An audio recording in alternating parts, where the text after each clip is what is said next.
Hello guys, welcome back to my YouTube channel Stand Out Classes. So today हम लोग एक बहुत ज़्यादा इंपॉर्टेंट टॉपिक करने वाले गाइस, ट्रस्ट मी, क्योंकि मैक्सिमम बच्चों को इस चीज़ में थोड़ा सा डाउट रहता है। आज मैं आपको बिल्कुल ये कॉन्सेप्ट बेस से आपका क्लियर कर दूंगी, ठीक है? तो ध्यान से समझना, ध्यान से पढ़ना। और जैसा कि मैंने बोला था, डिमांड बहुत ज़्यादा इंपॉर्टेंट है, क्योंकि डिमांड के बेस पर ही आपका सप्लाई है।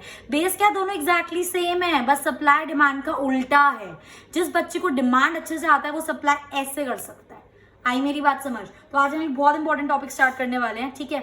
अब सबसे पहली चीज है उसके अंदर movement along the demand curve and shift in demand curve. सबसे पहली बात तो इन दो बातों का ही मतलब समझो कि movement along the demand curve क्या होता है। देखो, movement along the demand curve होता है, फॉर एग्जाम्पल ये मेरा एक डिमांड कर्व है, ठीक है? चलो मैं आपको यहाँ पे एक और बार बना के दिखा देती हूँ। ये मेरा एक डिमांड कर्व है।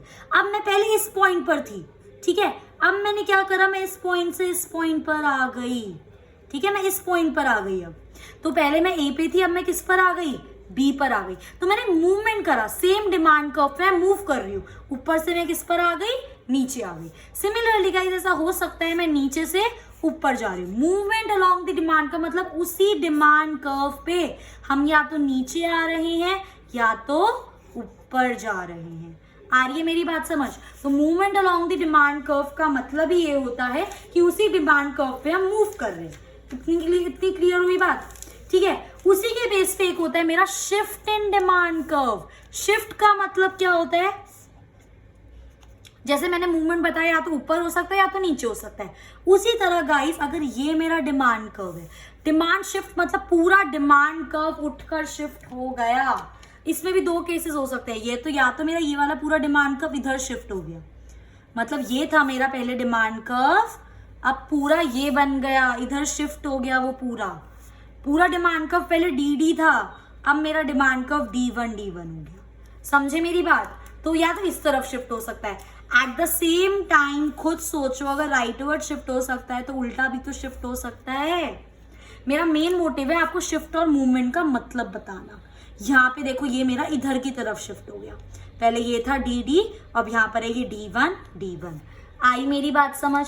तो मूवमेंट का मतलब होता है जब आप एक ही डिमांड कर्व पे मूव कर रहे हो ऊपर से नीचे। शिफ्ट का मतलब होता है जब पूरा डिमांड कर्व शिफ्ट हो जाए उठकर, या तो राइट हैंड साइड या तो लेफ्ट हैंड साइड, ठीक है? ये इसका मतलब होता है।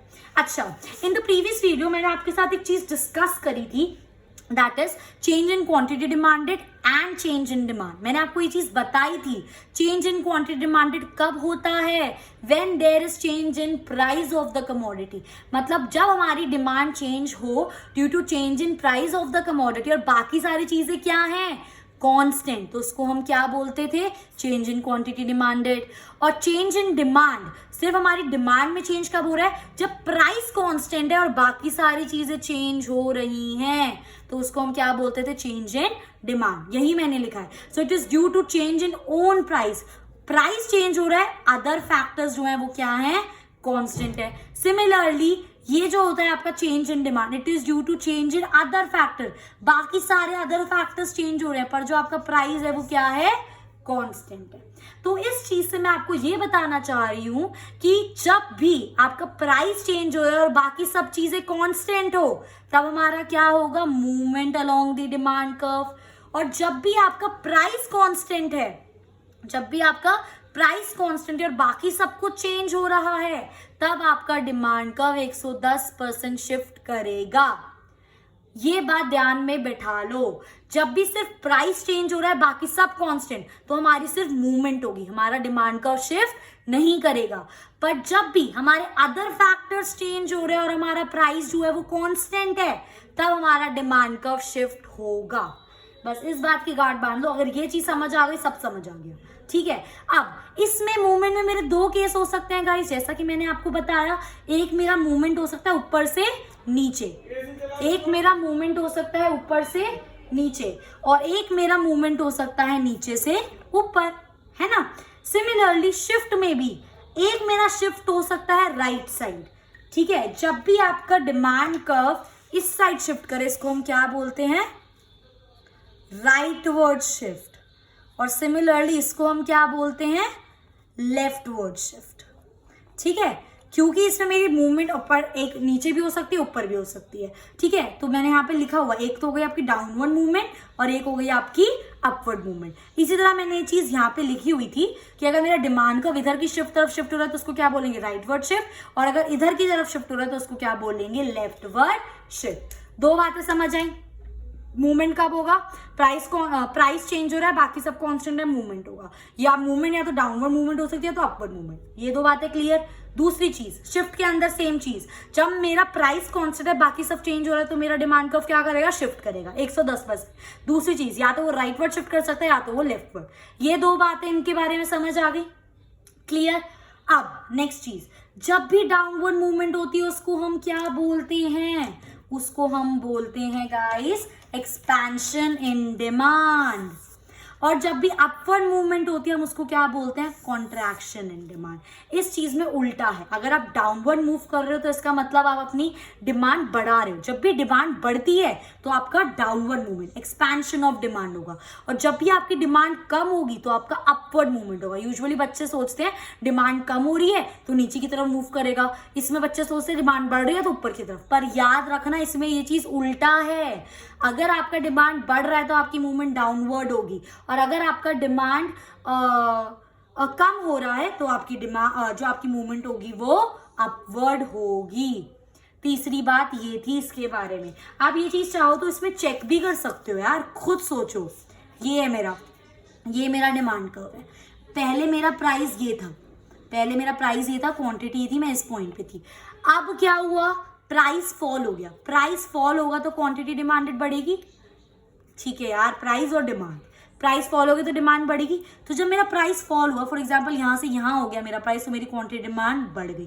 देख रहे हो, डिमांड आपकी बढ़ी है यहां पर, तो आपकी मूवमेंट ऊपर से कहां हो गई, नीचे। सिमिलरली इसका उल्टा समझो, अगर मेरा प्राइस यहां पर है, पहले ये मेरा प्राइस है, ये मेरा क्वांटिटी है। अब जब मेरा प्राइस कम होगा, आई एम सो सॉरी, मुझे यहाँ पे अपनी डिमांड को कम करना है, तो जब मेरा प्राइस बढ़ेगा तो मेरी डिमांड कम होगी। अब जब प्राइस बढ़ रहा है, फॉर एग्जांपल यहाँ पर आ गया, तो मेरी डिमांड देख लो ना, यहाँ पर हो गई, कम हो गई, तो पहले इस पॉइंट पे थे, अब आ गए इस पॉइंट पर। तो ये चीज आप ऐसे प्रूव भी कर सकते हो।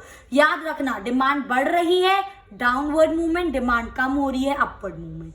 तो डाउनवर्ड मूवमेंट को हम क्या बोलते हैं, एक्सपेंशन इन डिमांड, और अपवर्ड मूवमेंट को हम क्या बोलते हैं, कॉन्ट्रैक्शन इन डिमांड। यही चीज मैंने लिखी है। प्राइस कम होगा, डिमांड बढ़ेगी, डाउनवर्ड मूवमेंट मतलब there will be expansion of demand. और प्राइस बढ़ेगा, डिमांड कम होगी, मतलब डिमांड कम हो रही है तो अपवर्ड मूवमेंट। अपवर्ड मूवमेंट का मतलब क्या हो गया, contraction in demand.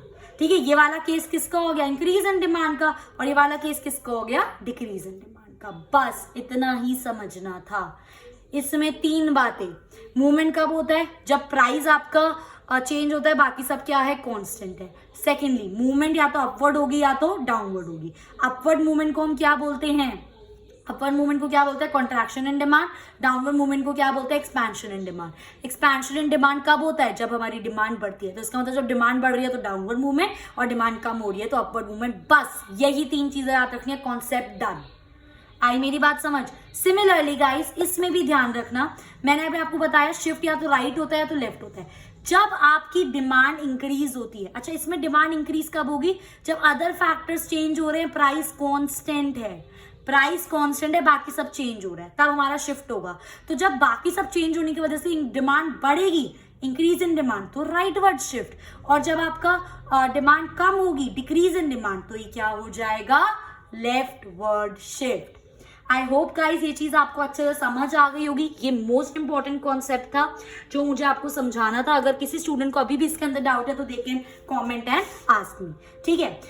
Okay, now second topic जो मैंने आपका इस वीडियो में लिया है, वो लिया है मैंने काइंड्स ऑफ डिमांड। इसके बेस पर मैं आपको क्वेश्चंस और शिफ्टिंग करवाऊंगी, ठीक है। वो अभी मैंने टॉपिक छोड़ा हुआ है मेरी नेक्स्ट वीडियो के लिए, ताकि मैं फुल वीडियो उसके ऊपर बना सकूं। उसके अलावा बस एक ये टॉपिक बचा था काइंड्स ऑफ डिमांड, जो मैंने आपका इस वीडियो में लिया है, ठीक है गाइस। ओके, अच्छा उससे पहले चलो एक बार इसको ना एग्जाम्पल डिस्कस करते हैं, एक बार एग्जाम्पल डिस्कस करते हैं। ओके, अगर मैं आपको एक क्वेश्चन दूं, ठीक है, पूरा लिख नहीं रही हूं, बस बता रही हूं कि एक कमोडिटी है, उसका प्राइस इंक्रीज हुआ है। एक कमोडिटी है, उसका प्राइस इंक्रीज हुआ है, and other factors are constant. तो आप मुझे बताओ what will be its effect, इस चीज का क्या इफेक्ट होगा ऑन डिमांड कर्व। ठीक है, ये हमें क्वेश्चन दिया हुआ है। ठीक है गाइस, अब ध्यान से देखना जरा इस चीज को। प्राइस बढ़ा है, अदर फैक्टर कांस्टेंट, तो पहली चीज दिमाग में क्या आनी चाहिए, प्राइस चेंज हो रहा है, सब कांस्टेंट है, इसका मतलब मूवमेंट होगी, शिफ्टिंग नहीं होगी। पहली चीज क्लियर। दूसरी चीज, जब हमें मूवमेंट करानी है या तो मूवमेंट अपवर्ड होगी या तो मूवमेंट डाउनवर्ड होगी, ये भी बात क्लियर है। अब जब मेरा प्राइस बढ़ रहा है तो मेरी डिमांड क्या होगी, कम होगी, और जब मेरी डिमांड कम होगी तो मेरी मूवमेंट क्या होगी, अपवर्ड, क्योंकि इसको हम क्या बोलते हैं, कॉन्ट्रैक्शन ऑफ डिमांड। तो मेरा इसका इफेक्ट क्या होगा डिमांड कर्व पे, नीचे से ऊपर मूवमेंट। आई मेरी बात समझ, इतना सिंपल है। जिसको बेस क्लियर है, फिर बोल रही हूं, जिसको बेस क्लियर है वो इजीली इस चीज को अटेम्प्ट कर सकता है। यहाँ पे मेरा प्राइस था, क्वांटिटी था, प्राइस बढ़ गया, क्वांटिटी कम हो गई। आई मेरी बात समझ, तो ये हो गया इसका इफेक्ट। सिमिलरली शिफ्टिंग भी करके दिखाऊंगी इन माय नेक्स्ट वीडियो। ठीक है, उससे अब हम बस लास्ट टॉपिक डिस्कस कर लेते हैं इस वीडियो का, that is kinds of demand. Different तरह की डिमांड होती है। सबसे पहली डिमांड है मेरी प्राइस डिमांड। प्राइस डिमांड नाम से ही पता चलता है जब डिमांड का रिलेशन किससे हो, प्राइस से हो, और हमको पता है जब डिमांड का रिलेशन प्राइस से हम लेंगे तो बाकी सारी चीजें क्या हैं, कॉन्स्टेंट। ठीक है, so relation between price and demand keeping other factors constant. ठीक है, सारी बातें कांस्टेंट है, अदर फैक्टर्स, प्राइस बढ़ेगा डिमांड कम होगी, प्राइस कम होगा डिमांड बढ़ेगी। Simple as is that. ठीक है, next is my income demand. ठीक है, इनकम डिमांड इज बेसिकली सीधा सीधा पता चल रहा है इनकम का रिलेशन डिमांड से। हमारा इनकम बढ़ेगा, हमारी डिमांड बढ़ेगी, हमारे इनकम कम होगा, हमारी डिमांड कम होगी। इनकम में हमने दो बाइफिकेशन पढ़े थे, नॉर्मल गुड्स और इंफीरियर गुड्स। ठीक है, ये मैंने अपनी प्रीवियस वीडियो में आपके साथ डिटेल में डिस्कस करा है। So basically relation between income and the consumers demand. बाकी अब देखो, यहाँ पे हमारा रिलेशन प्राइस और डिमांड से था, बाकी सब चीजें कांस्टेंट। यहाँ पे सिर्फ इनकम और डिमांड से है, बाकी सारी चीजें क्या हैं, कांस्टेंट। ठीक है, क्रॉस डिमांड एक हमारी तरह की डिमांड होती है, that is cross demand. Cross demand क्या होती है, when price of one good. मैंने आपको हमेशा याद रखना, हमेशा क्रॉस डिमांड ना हमेशा आपके रिलेटेड गुड्स में होती है, हमेशा आपके रिलेटेड गुड्स में होते हैं। रिलेटेड गुड्स कौन से होते हैं हमारे, सब्स्टिट्यूट गुड्स और कॉम्प्लीमेंट्री गुड्स। क्योंकि ऐसा क्यों होता है, मैंने ऐसा क्यों बोला, क्योंकि गाइस ये जो आपके रिलेटेड गुड्स होते हैं ना, इन पे दो तरह के होते हैं, ये ध्यान से समझो। एक होता है हमारा सब्स्टिट्यूट गुड्स, ठीक है, और एक होता है हमारा कॉम्प्लीमेंट्री गुड्स। ठीक है, तो इसके अंदर हम क्या पढ़ते थे कि अगर टी का प्राइस बढ़ रहा है तो कॉफी की डिमांड बढ़ रही है, टी का प्राइस बढ़ रहा है तो कॉफी की डिमांड बढ़ रही है। मतलब एक का प्राइस दूसरे गुड की डिमांड पे असर कर रहा है। सिमिलरली यहाँ पे भी यही था, अगर पेट्रोल का प्राइस बढ़ रहा है तो कार की डिमांड कम हो रही थी, कि एक गुड का प्राइस दूसरे गुड की डिमांड पे असर कर रहा है। ऐसा सिर्फ रिलेटेड गुड्स में ही होता है, और उसको ही हम क्रॉस डिमांड बोलते हैं, कि जब एक गुड का जो प्राइस है उसकी वजह से उस गुड की डिमांड पे तो जो हो रहा है, दूसरे गुड की डिमांड पे क्या असर पड़ रहा है। समझ रहे हो मेरी बात। So when price of one good affects the demand of other related goods, एक गुड का प्राइस कैसे दूसरे गुड की डिमांड को असर दे रहा है। फॉर एग्जांपल मैंने टी का लिया, टी का प्राइस बढ़ेगा तो मेरी कॉफी की डिमांड बढ़ेगी, तो कैसे टी का जो प्राइस था वो चेंज हुआ, पर असर किस पे आया, उसका कॉफी की डिमांड पर। तो it is a cross demand and other things remaining constant. आई बात समझ। नेक्स्ट आता है मेरा joint demand, when two goods are demand together, two या मोर गुड्स। फॉर एग्जांपल अगर मुझे चाय बनानी तो मुझे शुगर चाहिए, मुझे मिल्क चाहिए और मुझे चाय पत्ती चाहिए, that is my joint demand. तो मैं 3-4 चीजों की डिमांड एक साथ कर रही हूँ। ठीक है, कॉम्पोजिट डिमांड, व्हेन एक कमोडिटी को आप बहुत सारी चीजों में यूज कर रहे हो। जैसे मैंने इलेक्ट्रिसिटी की हम डिमांड करें, इलेक्ट्रिसिटी हमारा एसी में यूज होता है, हमारा लाइट्स में यूज होता है, हमारा रेफ्रिजरेटर में, हमारा वॉशिंग मशीन में, हर जगह इलेक्ट्रिसिटी। तो एक इलेक्ट्रिसिटी के कितने सारे यूजेस हैं। सिमिलरली एक मिल्क के कितने सारे यूजेस हैं, उनको बोलते हैं composite demand, when one commodity is put to many uses. Clear. Next होता है मेरा derive demand, when demand of one commodity depends upon the other commodity. For example petrol and car, कि अगर पेट्रोल के रेट बढ़ रहे हैं तो एक बार को लोग सोचेंगे भाई गाड़ी लें या ना लें, क्योंकि पेट्रोल के बिना तो चलेगी नहीं। तो मतलब एक गुड की वजह से दूसरे गुड की डिमांड पे असर आ रहा है, दैट इज डिराइव डिमांड। उसके बाद एक सेकेंड, मैंने यहाँ पे derive demand and derive demand, okay I have written it twice guys. So ठीक है, when one commodity satisfy the wants directly, कुछ इसके अंदर मिस्टेक हुई है, दो ही हमारे डिराइव डिमांड नहीं हो सकते हैं, ठीक है। Okay, I will be clearing this in my next video कि ये क्या था। एक तो डिराइव डिमांड था, this must be something else, ठीक है। तो ये चीज मैं आपको नेक्स्ट वीडियो में बताऊंगी। अभी के लिए हम पढ़ लेते हैं alternative demand and competitive demand. Alternative demand क्या होती है? डिमांड, नाम से ही पता चल रहा है, अगर मेरे को मेरी चाय नहीं मिली तो मैं कॉफी से अपनी सेटिस्फैक्शन कर सकती हूँ। When demand which can be satisfied with the different alternatives, it will be direct demand, it will be direct demand. Direct demand का मतलब जब डायरेक्टली हमने कमोडिटी कंज्यूम करी और हमें सेटिस्फैक्शन मिल गई। When commodity satisfies the wants directly, हमारी वांट्स डायरेक्टली सेटिस्फाई हो गई, that is known as direct demand. Alternative demand का मतलब क्या होता है? When your demand can be satisfied different alternative, अगर वो चीज नहीं मिल रही थी कुछ और से काम चला लो, ठीक है। एंड कॉम्पिटिटिव डिमांड क्या होता है? When two goods are close substitutes, for example tea and coffee, they are close substitutes of each other, and an increase in demand for one of them will decrease the demand of other. Competition में है ना, अगर मेरी T की demand बढ़ेगी तो मेरी coffee की डिमांड क्या हो जाएगी?